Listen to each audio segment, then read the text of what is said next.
Hi hello నమస్తే, welcome to మన 9 TV morning న్యూస్కు స్వాగతం. నేను శంకర్ గౌడ్.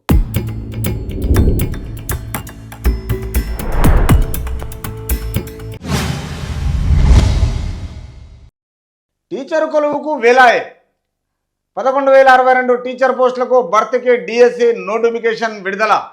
పోస్టుల వివరాల పోస్టర్ను ఆవిష్కరించిన సీఎం రేవంత్, మంత్రి కోమటిరెడ్డి. 4 నుంచి దరఖాస్తుల స్వీకరణ, అదే రోజు విధి విధానాలు. గతంలో దరఖాస్తు చేసుకుంటే మళ్ళీ అక్కర్లేదన్న విద్యుత్ శాఖ. రాష్ట్ర వ్యాప్తంగా 11 పరీక్ష కేంద్రాలు. కంప్యూటర్ అథారిటీ పరీక్ష విధానమే మే 20 తర్వాత 10 రోజుల పాటు ఉండే అవకాశం. గత ప్రభుత్వానికి ఈ ప్రభుత్వానికి ఏం చేస్తుందంటే, పాత ఏవైతే ఉందో 5,089 టీచర్ పోస్టులను భర్తీకి ఇచ్చిన నోటిఫికేషన్ బుధవారం మొత్తం రద్దు చేసి తిరిగి 11,062 టీచర్ పోస్టులతో డిఎస్సిని ప్రకటించింది.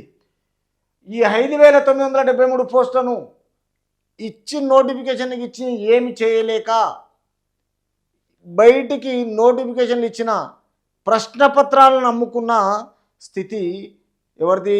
గత ప్రభుత్వాన్ని. కాబట్టి రేవంత్ రెడ్డి గురువారం డిఎస్సి నోటిఫికేషన్ విడుదల చేశారు. ఈ కార్యక్రమంలో మంత్రి కోమటిరెడ్డి వెంకటరెడ్డి, ప్రభుత్వ బీర్లా ఐలేతో పాటు విద్యుత్ శాఖ ఉన్నతాధికారులు పాల్గొన్నారు. ఈ ఏ కేటగిరీలో ఎన్ని పోస్టులు భర్తీ చేయనున్నారనే వివరాలతో కూడిన పోస్టర్ను వారు ప్రదర్శించారు.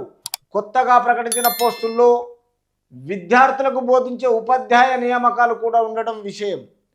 కాబట్టి గత ప్రభుత్వానికి ఈ ప్రభుత్వానికి చూస్తే 80 రోజులలోనే ఇప్పుడు ఉన్న విద్యార్థులకు నోటిఫికేషన్లు ఇవ్వడము, కొత్తగా వాళ్ళ మేనిఫెస్టోను 4 రిలీజ్ చేయడము, ఇంకా 20 రోజులు టైం ఉన్నది. ఎంత స్పీడ్గా దూకుడుగా ఈరోజు విద్యార్థులకైనా, తెలంగాణ రాష్ట్ర ప్రజలకైనా, తర్వాత ఎలక్ట్రిసిటీ డిపార్ట్మెంటు 200 యూనిట్లకైనా, గ్యాస్ సిలిండర్కి అయిపోయినా, తర్వాత ఆరోగ్యశ్రీకైనా, తర్వాత నెక్స్ట్ ఏదానికి మన ఉచిత ప్రయాణం ఏంది, ఒకటి ఇచ్చిన వాగ్దానాలను నెరవేరుస్తున్న ప్రభుత్వము రేవంత్ సర్కార్ది. కాబట్టి గత ప్రభుత్వం ఏమన్నదంటే, మేడిగడ్డ గురించి కేసీఆర్ వచ్చి నల్గొండ క్లాక్ టవర్ దగ్గర బహిరంగ సభ పెట్టేసి, ఇదే అసెంబ్లీకి రాకుండా బహిరంగ సభ అక్కడ పెట్టిన కేసీఆర్ ఏమన్నాడంటే, మేడిగడ్డ ఎందుకు వెళ్తున్నారు, అక్కడ ఏముంది, బొందలగడ్డ ఉందా, ఏం బీక్తారు, తర్వాత మా తోకమట్ట ఉందా, ఇట్లాంటి అన్పార్లమెంటరీ లాంగ్వేజ్తో కేసీఆర్ మొత్తం ఆయన కంట్రోల్ తప్పి మాట్లాడతాడు. మొదటి నుంచి అంతే, ఇప్పటికినంతే. ఆ మనిషి మారడు. వంగిపోయిన చెట్టు అది. ఆ చెట్టును మార్చాలంటే, చక్కగా చేయాలంటే ఎవరి తరం కాదు. రాజకీయంలో తనకు మించిన అన్పార్లమెంటరీ లాంగ్వేజ్ ఏ ఒక్క నాయకుడు మాట్లాడడు.